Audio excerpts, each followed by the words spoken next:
சிம்பிளாக ஒரு lemon rice எப்படி பண்ணணுன்னு பார்க்கலாம். அதுக்கு ஃபஸ்ட்டு கடாயில் ஒரு ஸ்பூன் எண்ணெய் ஊற்றிட்டு அதில் கொஞ்சம் கடுகு, கொஞ்சம் உளுந்து, அதுக்கப்புறம் கொஞ்சம் சன்னா பருப்பு, இது எல்லாத்தையும் கொஞ்சம் வறுத்துக்கோங்க. எல்லாத்தையும் பொன்னிறமாக வறுத்துக்கலாம். இதோட நான் 2 காஞ்ச மிளகாவை எடுத்திருக்கேன், அதையும் ஆட் பண்ணிக்கலாம். அதுக்கப்புறம் அதில் கொஞ்சம் கருவேப்பிலை ஆட் பண்ணிக்கலாம். ஒரு 3 பச்சை மிளகாவை சின்ன சின்னதாக நறுக்கி எடுத்திருக்கேன். இப்போ அதையும் நான் சேர்த்துக்கிறேன். இதோட எல்லாத்தையுமே பொன்னிறமாக வறுத்துட்டே வாங்க. அதுக்கப்புறம் ஒரு டேஸ்ட்டுக்காக கொஞ்சமாக வேர்க்கடலை எடுத்திருக்கேன். ஸோ அது ஆப்ஷனல் தான், இது வேணும்னா நீங்கள் ஆட் பண்ணிக்கலாம்.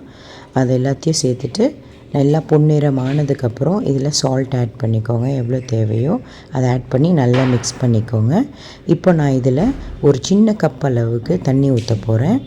தண்ணி ஊற்றுனதுக்கப்புறமா தான் இதில் நான் லெமன் ஜூஸ் பிழிவேன். ஏன்னா இல்லைனா அது ஒரு மாதிரி தீஞ்ச மாதிரி ஆகிடும்.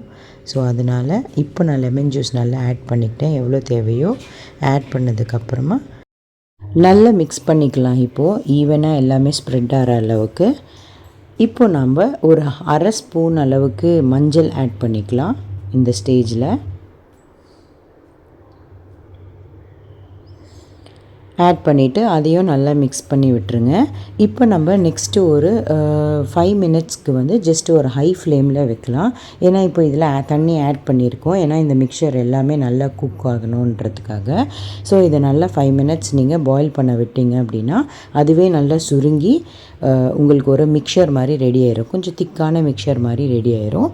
ஸோ அதுக்கப்புறம் நம்ம சூடான சாதத்தை அதில் ஆட் பண்ணி லெமன் ரைஸாக ரெடி பண்ணிக்கலாம். ஸோ இப்போ பாருங்கள், நம்ம தண்ணி கொஞ்சம் கொஞ்சமாக வற்றிட்டுருக்கு. இப்போது இது நல்ல ஒரு திக்கான ஒரு மிக்ஸாக ரெடி ஆகிடும். பாருங்கள், இதோ இப்படி ரெடி ஆகிடுச்சு. இப்போ நான் இதில் நல்லா சூடான சாதத்தை ஆட் பண்ணிக்கிறேன். இது ஒரு ரொம்ப குவிக்கான ஈஸியான recipe, lunch box recipe. So ஸ்கூலுக்குமே சரி ஆஃபீஸ்க்குமே சரி நல்லா ஈஸியாக பேக் பண்ணிடலாம்.